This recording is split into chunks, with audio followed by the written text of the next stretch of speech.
L'astrologie conventionnelle, elle a des propriétés, elle a des facultés. Elle est aussi vraie. Elle est aussi urgente à comprendre, je vous le dis. Cependant, dans le traité talmudique Shabbat 156a et b, le Talmud va immédiatement nous rappeler, juste nous rappeler que le Mazal n'existe pas pour Israël. C'est-à-dire, il n'y a pas de prédestination astrale conventionnelle sur le Ham Israël. Qu'est-ce que ça veut dire? Il y a plusieurs personnes qui disent « Ah, le Mazal, mais c'est pas nous. Israël ne dépend pas du Mazal. Ils sont pas influencés. » Ou plutôt, le Mazal n'exerce pas sur eux. C'est vrai et c'est pas vrai.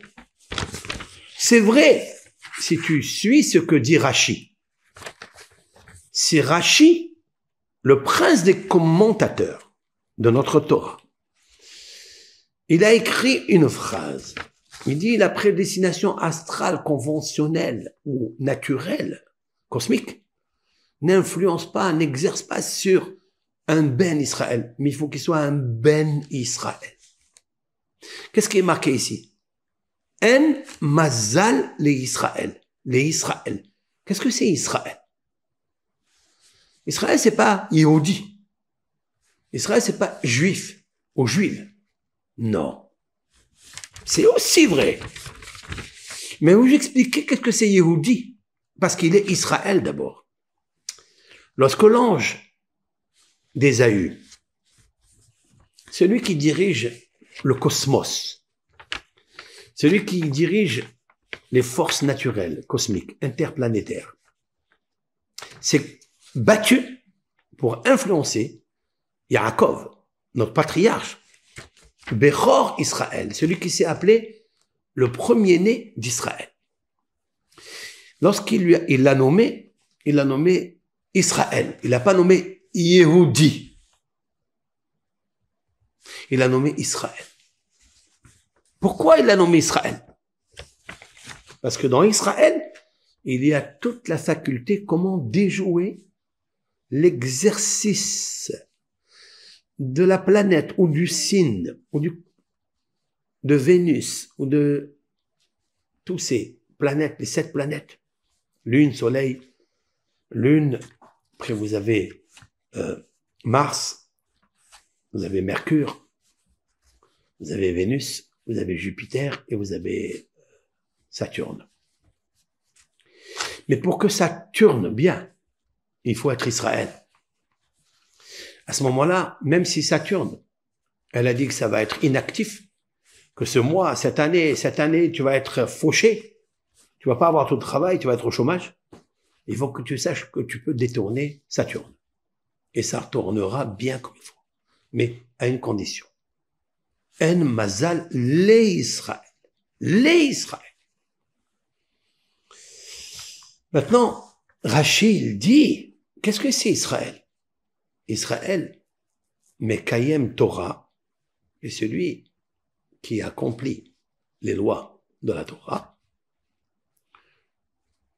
Mekayem Mitzvot, il accomplit les statuts, les commandements de l'Éternel, qui sont prescrits dans la Torah, ou Mitpalel, et il prie. Toutes ces 3 dimensions, elles ont une relation, une connexion. Hachem, Dieu. En mazal les Israël. Il n'y a pas de mazal pour Israël. Il n'y a pas. Alors qui est son mazal alors?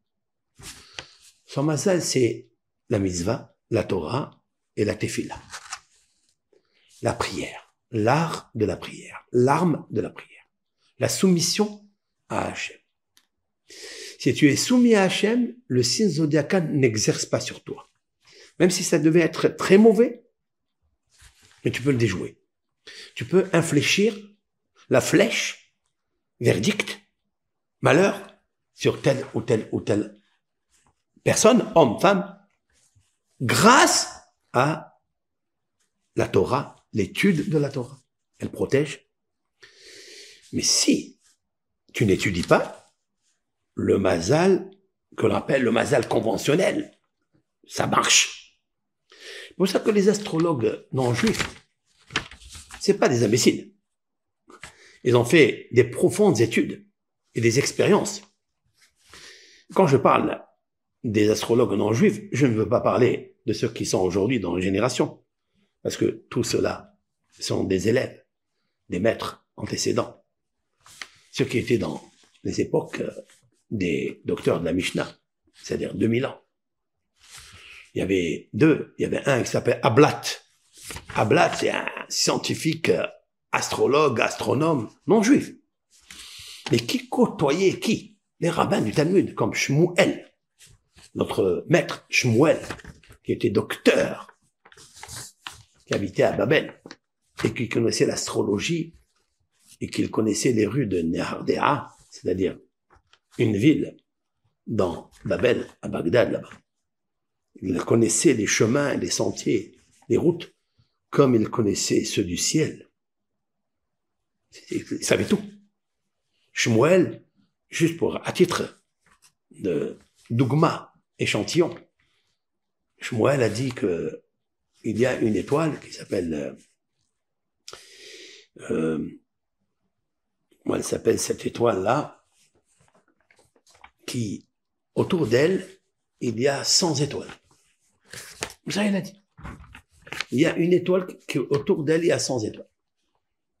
Et il y a un astrologue qui lui a dit, mais d'où tu sais ça? Tu l'as vu? Tu as eu avec le microscope Hubble, tu as vu quelque chose aujourd'hui? On a développé ça. Et ils ont trouvé que autour, justement, de cette étoile, il y avait 100 étoiles autour d'elle. D'où il a su? Lui, il n'est pas monté ni dans le ciel, ni dans le cosmos. Il a vu un verset dans la Torah. Tout est marqué. La science de l'astrologie et de l'astronomie se trouve déversée dans la lumière des lettres de la Torah. Voilà. C'est un titre. Et c'était un docteur. C'était un très grand docteur, Shmuel. Mais, ce même docteur, il consultait les astrologues non juifs. Un, il s'appelait Ablat. Et d'autres. Il y avait plusieurs comme ça. C'est pour nous dire quoi, en fait? Pour nous dire que oui, il y a cette science de l'astrologie. Ça existe. Mais attention. Le peuple d'Israël peut infléchir la flèche qui arrive sur lui. Qu'elle soit pas bonne, il la rejette. Et en fait, c'est pas lui. C'est pas la personne sur laquelle tel et tel décret a été annoncé dans le ciel. Il peut. En Mazal Israël. C'est qui son Mazal alors? La Torah, l'étude, les mitzvot, la tzedaka, comme la Gemara l'a raconté là-bas, que la fille de Rabbi Akiva, l'astrologue, il lui a dit à Rabbi Akiva, vous avez vu que l'astrologue parlait avec Rabbi Akiva. Et j'ai une question. Pourquoi Rabbi Akiva, il parle avec les astrologues? Mais les astrologues, ils n'ont pas de mazal, ils n'ont pas de mazal de la Torah. Ce qu'on appelle le mazal de kabbalistique, toranique. Non? Qu'est-ce qu'il fait avec les astrologues, Rabbi Akiva? La réponse est, qu'est-ce qu'il fait? Parce qu'il a beaucoup à apprendre. Torah, en bagoïm. La Torah, il n'y a pas chez les goïm. La Torah, c'est une dimension très très haute. Il fallait les recevoir au Mont Sinaï. Ils l'ont pas reçu. Mais la sagesse, ils l'ont reçue. Chokhma bagoïm ta'amin. La Gemara dit, dans le Talmud, c'est marqué que si on te dit que les goïm, c'est-à-dire les nations, quand je parle ici de goïm, ça veut dire les peuples, les nations, les ummim, est-ce qu'ils ont du savoir, est-ce qu'ils ont de la connaissance? Tu dis, bien sûr, tu n'as qu'à croire. Ta'amin. Quelle est la preuve? Voilà Rabbi Akiva. Il rencontre des astrologues, il discute avec eux. Il essaie de voir qu'est-ce qu'ils savent. Il apprend. Et après ça, il cherche dans la Torah pour trouver la traçabilité dans la Torah. C'est magnifique, ça. Il y a un astrologue qui l'a dit à Rabbi Akiva, le jour du mariage de ta fille, elle va mourir. Elle lui a dit. Comme ça, c'est rapporté, cette anecdote dans le Talmud Shabbat, que j'ai précité, 156b, cette fois-ci. Là-bas, c'est marqué. Et le jour de ce mariage, elle ne le savait pas. Elle était donc en train de faire les préparations dans la cuisine. Et est venu un pauvre, il lui a dit, je veux manger. Elle avait que 100 parts. Il n'y avait que 100 parts. Et elle n'avait pas 101 parts. Elle a pris sa part à elle et elle a donné à ce pauvre. Elle dit, tiens. Et c'est comme ça qu'elle a été sauvée. Ça veut dire quoi? Ça veut dire le jour de son mariage, c'était décrété qu'il y avait un serpent qui allait venir. Et c'est ce qui s'est passé après.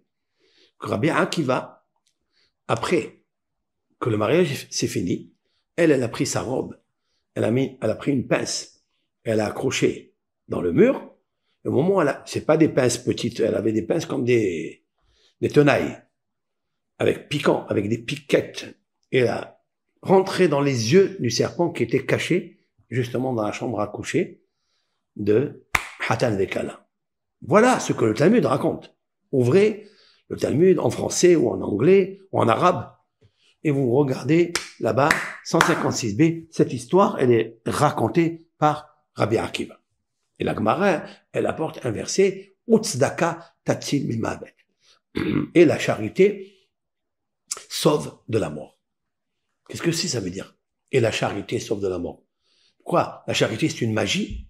Comment la charité? Parce que je donne à un pauvre, je vais déjouer ce que l'astrologue avait prévu et prédestiné dans le cosmos. Oui? Oui. Mais pourquoi? Parce que quand tu donnes la tzedaka, tu t'approches de Dieu. Et Dieu, il peut te sauver de tout. Quand tu t'approches de Dieu, alors, En Mazal Israël. Je vais vous dire quelque chose. Vous allez retenir ça. Lorsqu'on dit En Mazal Israël, comment on écrit En Mazal Israël? Comme ça. Voilà. Voilà. En Mazal Israël. Il n'y a pas de prédestination astrale pour Israël. Ça veut dire quoi? Il n'y a pas. Il y a. Ça existe. Rabbi Akiva consultait les astrologues. Shmuel consultait Ablat. Et d'autres. Il y a le Mazal. Mais pour Israël, il n'y a pas. Alors, qui est son Mazal alors? Si Dieu, il a créé les astres, comment éviter les désastres? Par la tzedaka. Mais quoi? C'est une magie? Non. Regardez les initiales. N, c'est Aleph. Donc la lettre Aleph, je vais marquer la lettre Aleph ici. Mazal, la lettre même. C'est très profond. Les Israël, la lettre Lamed. Voilà. Vous voyez? N, Mazal, Israël. Aleph, même et Lamed. C'est magnifique ça. Maintenant, regardez bien la lettre Aleph. Aleph, c'est 26. Vous avez le Yud, ici, c'est 10. Vous avez cette barre oblique, là, c'est le Vav. C'est la lettre 6. Et vous avez le Yud, c'est 10. Donc 10, 6 et 10, ça fait 26. C'est qui 26? C'est Akadosh. Il n'y a pas de Mazal Israël. Mais qui est-ce le Mazal? C'est Yud Kevavke, le nom de Hachem. Il n'y a que lui qui peut te sauver de tout, mais fais tzedaka. La fille de Rabbi Akiva, elle a fait tzedaka. C'est très beau ça. Mais que ça veut dire? La tzedaka, elle sauve de la mort, oui. Ou tzedaka, tatzil mimavet. Où a marqué ça? Shlomo HaMelech, le roi Salomon. Le roi Salomon n'était pas un astrologue.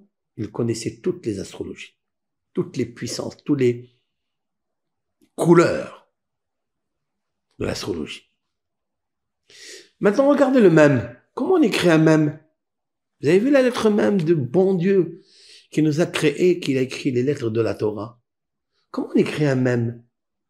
Vous avez vu ici? La première, c'est le Chaf. Voilà le Chaf. Hop, Chaf, c'est 20. Et après, vous avez le Vav. C'est le 6. 26. C'est Dieu. C'est Ta'aleh Shemulad. C'est Akadosh Baruch Hu. Après, vous avez le Lamed. Comment on écrit un Lamed? Vous avez vu? Vous avez vu le Vav en haut, voilà le Vav. Ici. Et le Chaf en bas. Hop là. Vav et Chaf. 26. Vav, c'est 6. Et Chaf, c'est 20. 26. Vous avez ici 3 fois 26. En mazal Israël, il n'y a pas de mazal. Parce que celui qui a créé le mazal, il est au-dessus du mazal. Il est au-dessus. C'est qui est au-dessus? C'est l'Éternel, béni soit-il. Mais il a un nom. Yud, Ke, Va, Ke. 26. Quand tu fais quelque chose, tu donnes la tzedaka, sache que l'Éternel, béni soit-il, il est en train de tenir le bras du pauvre. Lorsque nous avons une épreuve, parce que c'est une épreuve, lorsque le pauvre il tend sa main, lorsqu'il y a un appel pour un orphelin, pour une veuve, pour n'importe quelle organisation, hein, eh bien, qu'est-ce qui se passe? Il faut savoir que le pauvre ou la veuve ou l'orphelin, ils tendent leur main. Mais pour tendre la main, il faut avoir une force puissante. Il y a une gêne, il y a une humiliation. Qui te fait tendre la main avec tendresse? C'est Yud Kevavke. C'est l'Éternel, béni soit-il. Et lorsque vous donnez à ce pauvre le repas, comme l'a fait la fille de Rabbi Akiva, elle a donné à ce pauvre dans sa main le plat qu'elle devait, elle, manger le jour de son mariage. Akadosh Baruch Hu, il a déjoué le cosmos. Oui, le verdict devait sortir, mais pas sur elle. Il est parti sur le serpent. Waouh! C'est magnifique, ça. Parce que En Mazal Israël, Kshe'ata Mekayem HaMitzvot. Quand tu accomplis les mitzvot, sache que tu es avec Akadosh. Il est avec toi, il te lâche pas, il te surveille, il te protège. Il est ton pavillon, il est ta forteresse, il te garde de tout. Aleph, même Lamed. En Mazal Israël. Alors c'est qui mon Mazal? 26, 26 et 26. 3 fois 26, ça fait combien? Ça fait 78. C'est vrai? 78, c'est la valeur numérique Mazala. Mon Mazal. Dieu, c'est mon Mazal. Mazala, vous avez vu ici, c'est le chiffre 26, et plus 26, et plus 26. Ça fait 78. 78, c'est la valeur numérique du mot Mazala. Écoutez bien. Lorsqu'il m'arrive quelque chose, je suis coincé. Mes enfants n'arrivent pas à se marier. Je suis comme ce crabe qu'on a vexé, comme ce cancer qu'on a vexé. Il va se recroqueviller là-bas, il va se retirer, se restreindre. Il va être constipé dans son émotion, à l'intérieur de lui. C'est dommage d'être comme ça. Ça veut dire que tu as accepté ce que a exercé le cosmos, la planète. Et ça, il faut pas le faire. Il faut immédiatement prendre les pinces du crabe et déchirer cette pensée, ce fleuve de Dimion, c'est-à-dire l'imagination. L'homme, quand il se trouve dans une inquiétude de non-confort, et il se dit, mais personne ne fait attention. Pourquoi? Parce que j'ai un mazal qui est garoua, c'est-à-dire il est pas bon, il est faible, il est inférieur. C'est gravissime. Toi, signe zodiacal de cancer, prends la pince. Ne sois pas pincé, surtout. Prends les pinces, coupe les pattes de tous ces dimionotes, toutes ces forces négatives qui me viennent, qui me font plonger dans l'eau tumultueuse. Dans l'eau maïm merorim, dans l'eau amère. Soit dans la blancheur, dans l'eau transparente, parce que l'eau transparente, c'est Dieu. T'inquiète pas, fais quelque chose, fais un geste. Dieu, quand il te met dans la situation de plongeant, d'inquiétude, et ressasse, il faut que tu saches que tu dois faire quelque chose. Un bon geste. afin d'évacuer, d'infléchir les flèches négatives, empoisonnées. Du crabe. Je vais parler de quel crabe, là? Qui envoie ces flèches dans tes épreuves. Tu dois l'éloigner. J'espère que vous m'avez bien compris dans un Mazal Israël. Ça, c'est une nouveauté, innovation faite maison. Parce que je me suis interrogé, pourquoi nos sages, ils ont employé ces lettres, Un, Mazal et Israël? Eh bien oui, parce que les lettres, les initiales font Aleph, Mem, Lamed. Aleph, c'est 26, Mem, ça s'écrit Chaf et Vav, 26, et Lamed, ça s'écrit Vav et Chaf, 26. 3 fois 26, 78. 78, même Zayin, Lamed, Aleph, Mazala. Vous avez vu qu'est-ce qu'il faut ajouter au Mazal? Le mot Mazal.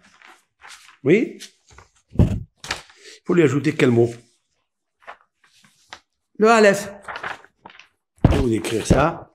Vous comprenez bien dont je parle. Vous avez vu le mot Mazala? Le voilà. Pardon. Le mot Mazala, il est là. Même, Zayin, Lamed, Aleph. Donc, Mazal, c'est la valeur numérique 77. Même, c'est 40. Zayin, 7, 47. Lamed, 30. Ça fait 77. J'ai ajouté juste un ici, 78. Votre Mazal, peu importe d'où il arrive, mais sûr et certain qu'il arrive de la dictée de Dieu. Ajoutez-lui juste le Aleph. Alouf. Le Alouf, c'est Akadosh Baruch Hu. Le Alouf, c'est Yud, Vav et Yud. C'est-à-dire 10, 6 et 10. 26. Ajoutez à votre Mazal le chiffre 26. Et tout change. Il obtient une numérique de 78. 3 fois le nom de Dieu. Adonai Melech, Adonai Malach, Adonai Imloch, Leolam Vaed. L'Éternel est le roi. Il a été et il est au futur. Si vous dites chaque fois qu'il y a quelque chose qui m'arrive, que je sens que ma planète, elle est pas nette, elle me rend à plat, il faut que tu saches que la planète, c'est Dieu. Tu mangeras ça comme un planète. Ça veut dire que Akadosh Baruch Hu, c'est lui le Mazala. C'est en araméen ça. C'est un nom puissant en araméen. Mazala. Parce que En Mazal Israël.